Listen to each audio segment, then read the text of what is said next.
to historiespanen, history reconnaissance, and 100 missions to be flown. Watch the US Republic F-105 Thunderchief in the Vietnam War. See the pilots in the air and on the ground, fighting one day at a time to stay alive and complete their tour for a ticket home. F-105 was one of the primary attack aircraft of the Vietnam War. Over 20,000 Thunderchief sorties were flown, with 382 aircraft lost, including 62 non-combat losses. On a typical mission into North Vietnam, the F-105D carried two 450-gallon wing-mounted fuel tanks, a 390-gallon fuel tank in the bomb bay, and 5 1,000-pound or 6 750-pound bombs, and it required in-flight refueling going to and sometimes returning from Hanoi. And please, like, share and subscribe. It means a lot to us. A pilot's tour of duty is 100 missions. 100 missions to be flown, 100 targets still unknown. But it's my belief that my Thunderchief strikes a telling blow to help G.I. Joe. Till 100 missions I myself have flown.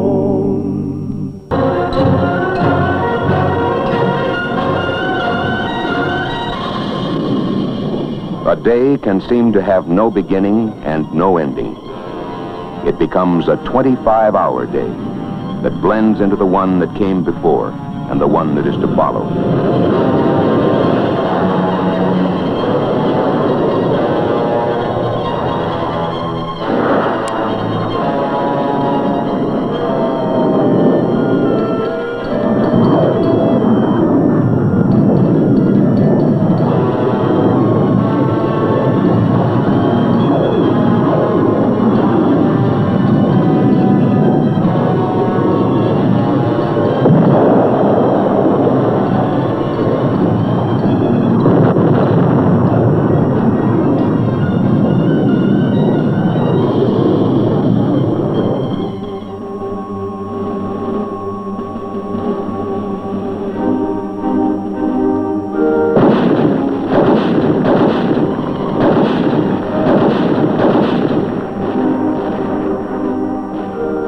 It is not necessary to be a military man to understand how long a day can be.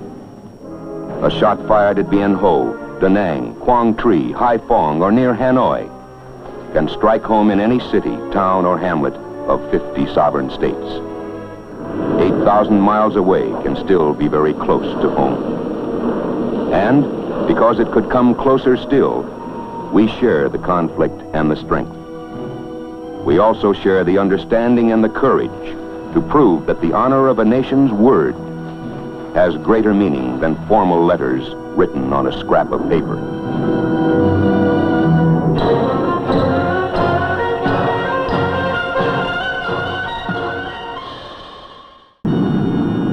Above field and jungle, close air support.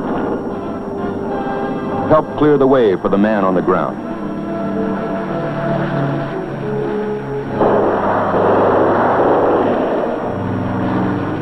Reinforcing. Return to care and safety, those who have taken as well as given. Support those men during the long hours of daylight and the longer hours of darkness.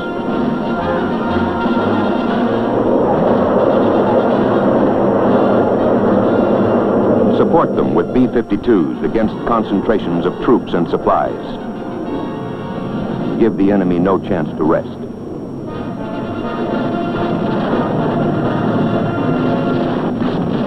Support them with tactical fighter bombers to keep up the pressure and help destroy our enemy's ability and desire to attack. Support them with hundreds of thousands of tons by airlift. The supplies come through, but there are other lines of supplies that flow the other way along the Ho Chi Minh Trail. It winds down from the north through mountain passes and under the cover of green-top jungles. Moving down from the north, men, oil, machines, the tools of war, are fed along the Ho Chi Minh Trail to bolster the aggression in the south. They move by night over the narrow roads, through mountain passes, and along trails hidden by the jungle foliage. Trucks and pack-laden coolies by the tens of thousands. Usually, by day, they remain hidden in the jungle, to venture out again at nightfall, to carry their lethal burdens along their narrow lifeline of aggression. That lifeline must be severed. When it is repaired, as it always is, it must be severed again.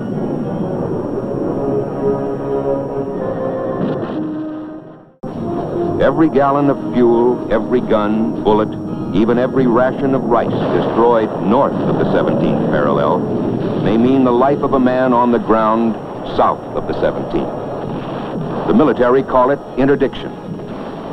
That is the mission of those who fly to the north. Support the men on the ground by strangling the supply routes. They fly from the decks of our Navy's carriers.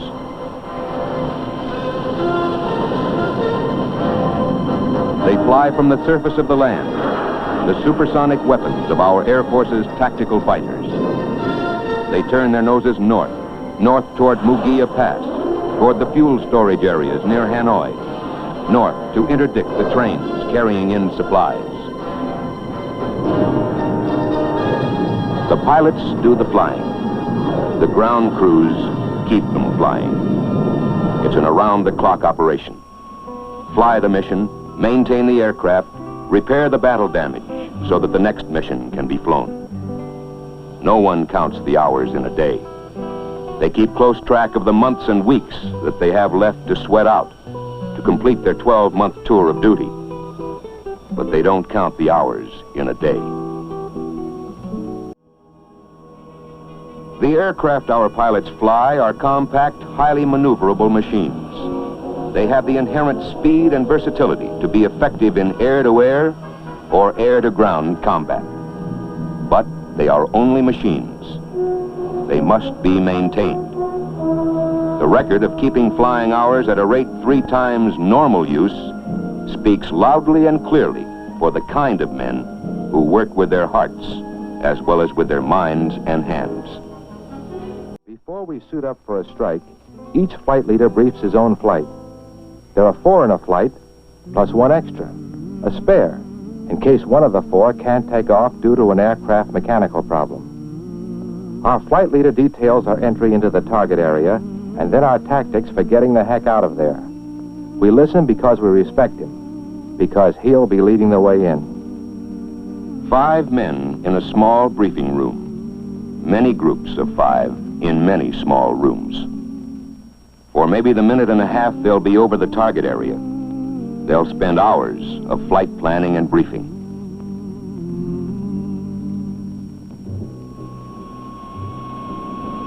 Pilots have always been fighting men.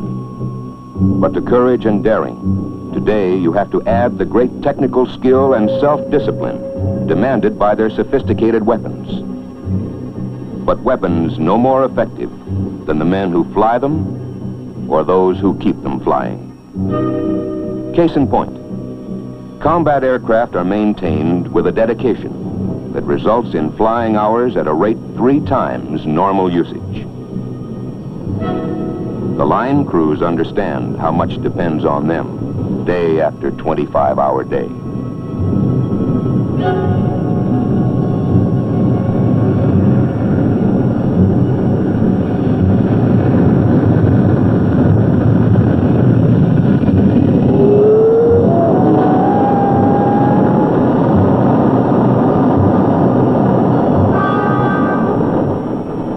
Normally, the spare is a very decent fellow.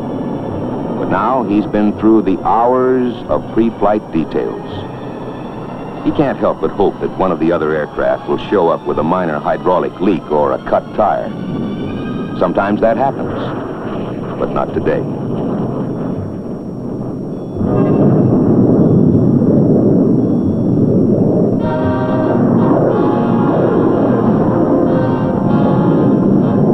Supersonic blasts of power in the open ocean of the air. ready to play their part in the overall coordinated effort.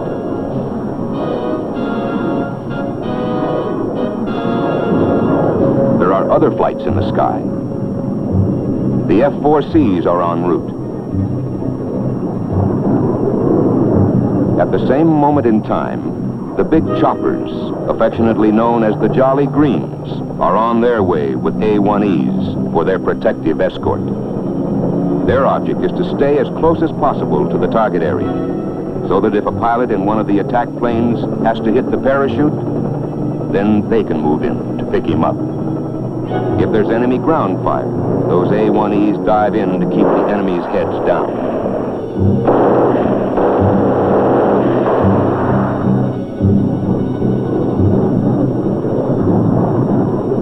The boys in the KC-135 tankers have been waiting to refuel the tactical fighter bombers en route to their targets. Those KC-135s will keep orbiting in case any of the boys run short of fuel on the way home.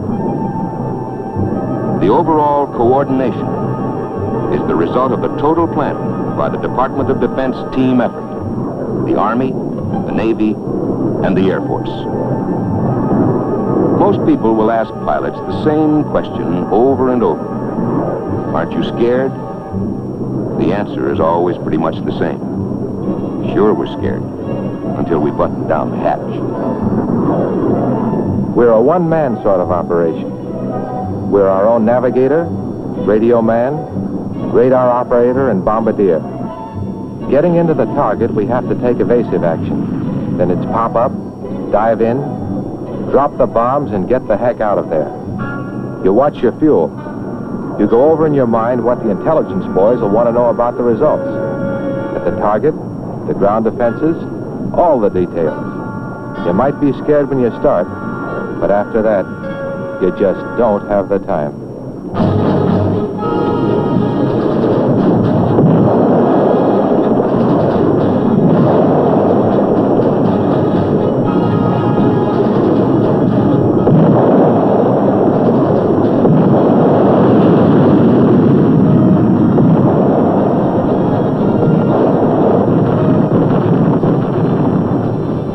Results? Positive.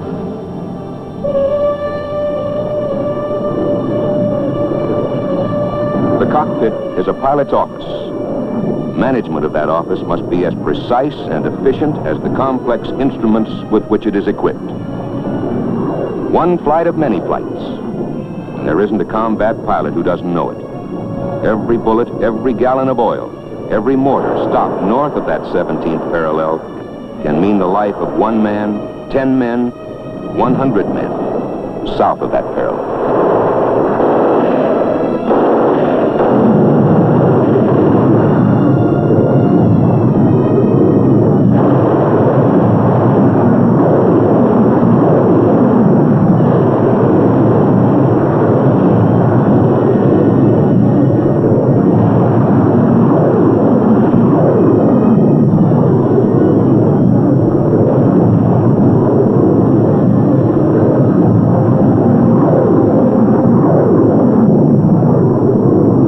Rescue Control has picked up a radio call for help from a pilot whose aircraft was hit and who had to eject.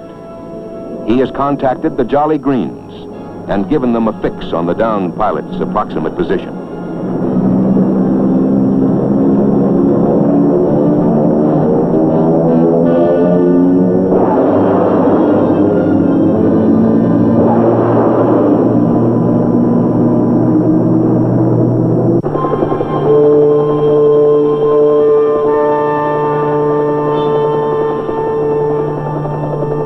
I didn't realize my plane had been hit until the cockpit started filling up with smoke. I punched out. When that parachute blossomed, I took a long, deep breath. Then I landed in the trees, and I don't really remember how I managed to climb down to the ground. I let out a shout for help on my radio, then scrambled up the hill to get as close to the top as I could. I shot off some pen flares when I saw the A-1Es and the Jolly Green.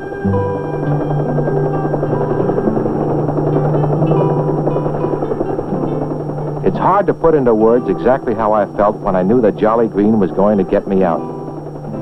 Let's just say I prayed a little, on my own account, and for those guys of search and air rescue. 100 missions to be flown. It's good to know you're not alone.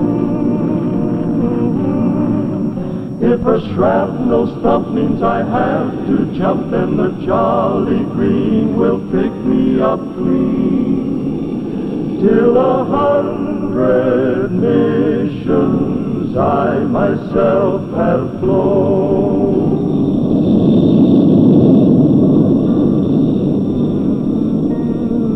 One flight's mission has been completed, but the long day's work is far from over. First will come the detailed intelligence debriefing at Tactical Operations Center. After the official debriefing, flight leaders hold a session for critiquing their flight's performance as a unit and as individuals. Was there a delay in acquiring the target? Did one of the men press too low? Did they regroup promptly after hitting the target? Was element integrity maintained? You can never stop learning. You might get away with an error in judgment one day. Tomorrow you may not be as lucky. One flight of many flights. But operations continue around the clock. For the ground crews, it's 12 hours or more a day, 6 days or more a week. It could be drudgery if every man on the ground didn't know and understand that they are the ones who make it possible for those who fly to complete their missions. It's about 13:30 hours now, 1:30 in the afternoon of a day like every other day. Another flight takes off on another mission.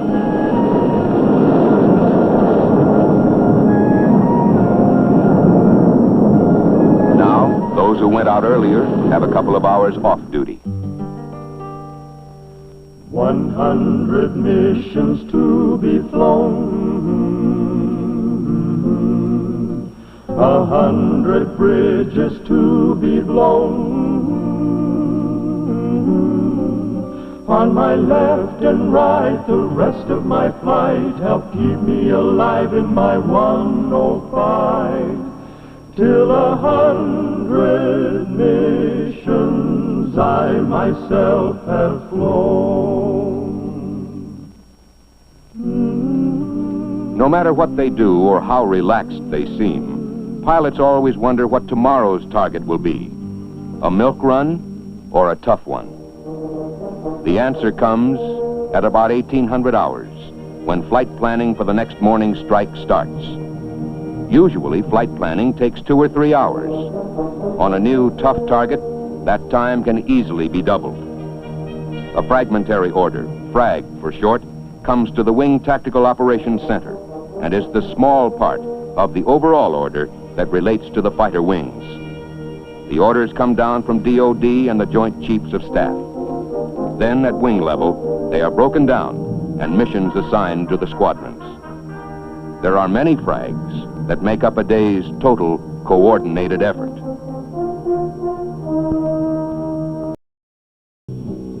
Want a portrait of a hero? Take a snapshot of a pilot. Or another. Or another. Move your camera out to the line for long shots. Or for close-ups. Carry it inside aircraft vehicle control to watch the men who often don't even see the planes they help keep flying. Let your camera travel into the air to fly with the men of the Aerospace Rescue and Recovery Service. You'll never find a man who thinks himself a hero or even considers himself as particularly brave. But they all share a common bond and a common pride.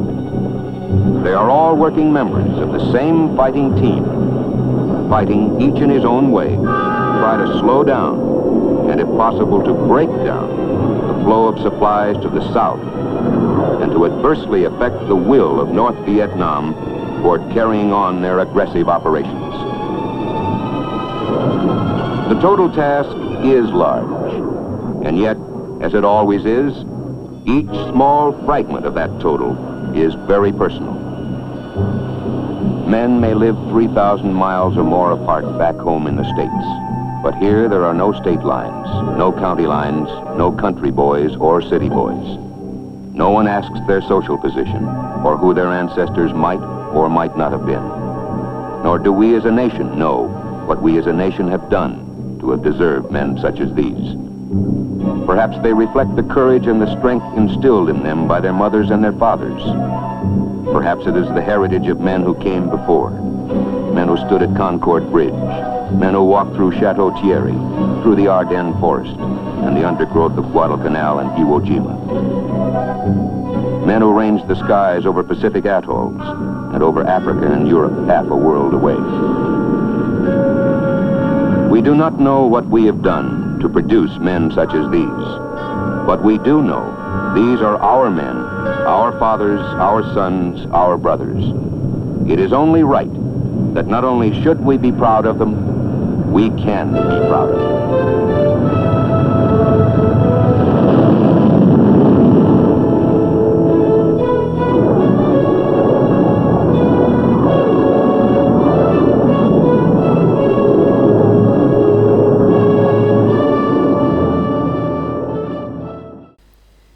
That's all, folks. Thanks for watching. Please like and subscribe.